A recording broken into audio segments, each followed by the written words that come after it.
travers le monde, on est présent dans plus d'une dizaine de pays. À chaque fois, la logique dans ces pays, c'est qu'on s'appuie énormément sur des structures locales qui sont déjà actives sur le terrain, qui connaissent les enjeux, qui connaissent les besoins. Et nous, on vient organiser éventuellement des camps de basket ou des camps de jeux sportifs. Au Népal, on a soutenu la construction et la mise en place d'une bibliothèque. À Bagdad, on a aidé une autre ONG, Skatistan, à créer un complexe sécurisé pour les enfants.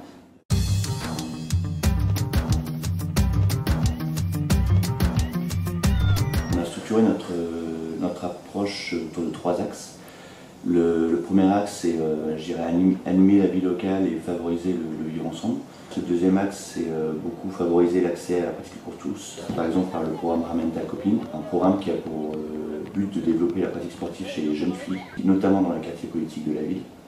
Donc ce sont des jeunes filles qui ont entre 8 et 16 ans, qui n'ont pas de pratique sportive régulière en club. Et nous, l'idée, c'est offrir une nouvelle approche beaucoup plus centrée sur l'amusement, le jeu, l'expérience collective, qu'elles s'amusent entre elles, qu'elles reprennent confiance en elles. Et aussi justement un thème qui est important et qui nous est cher, qui est l'espace public qui est énormément fréquenté par les garçons. L'idée, c'est via ce programme-là de montrer aux filles qu'elles aussi, on va jouer sur des city-stades, on va jouer sur des infrastructures publiques.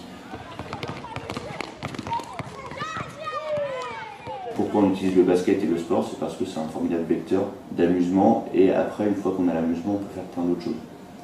Nous, on n'hésite pas à faire des pauses où on se soit tous autour de la carte et on explique aux filles ce qu'on fait, qu'on joue ici en France avec elles, mais qu'on joue aussi avec des petits Sénégalais, des petits Ougandais, des petits Malaisiens, des petits Philippins, enfin voilà, pour aussi ouvrir un petit peu leur esprit sur le lointain, sur les pays, sur le monde et sur la solidarité internationale.